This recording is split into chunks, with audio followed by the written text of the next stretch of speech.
微風吹，知索樹吹，吹啦吹啦吹啦。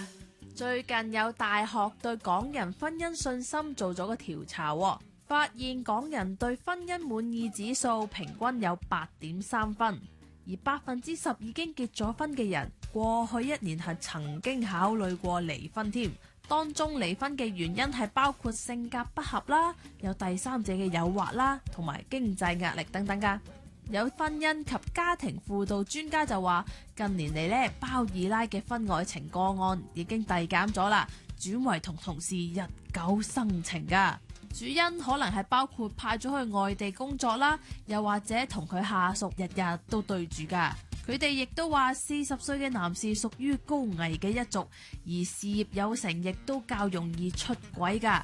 啊，咁到 Bang Bang 咪差唔多屬於高危嘅一族咯，小心小心啊！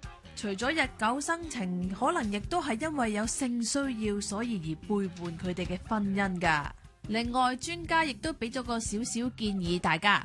面對婚姻有第三者嘅時候，佢哋覺得唔應該由夫婦或者屋企人去解決嘅，建議去由輔導員幫忙。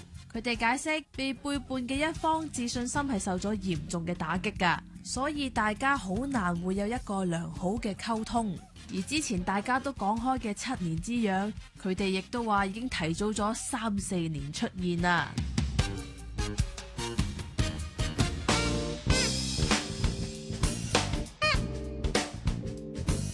總言之，簡單講咧，就係越嚟越多婚外情啦。如果係咁計，根據個統計又越嚟越早啦咁樣。但係經過10幾年嘅婚姻，阿強尼似乎佢仲係好一心一意對太太啊，完全冇嗰啲古靈精怪嘢啊。咁梗係冇啦。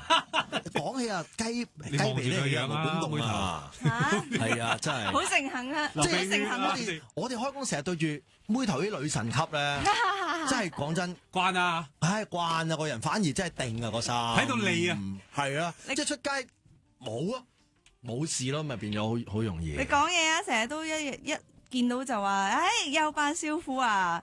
成日咪少婦都有少婦嘅韻味嘅，咁你係要扮得出嗰隻韻味人，你先揾你拍嘅啫。你放心，你真係我讚你嚟，你風韻猶存嘅。係啊，少婦有少婦 market 嘅，有少婦嘅身形啊。嗰啲少婦其實有都好 fit 嘅，我想講中年得嚟有福氣嘅，係啊，你 OK 嘅，知道噶啦，多謝。你放心啦，OK，好啦，嗱咁啊，大家繼續打翻上嚟，18349997。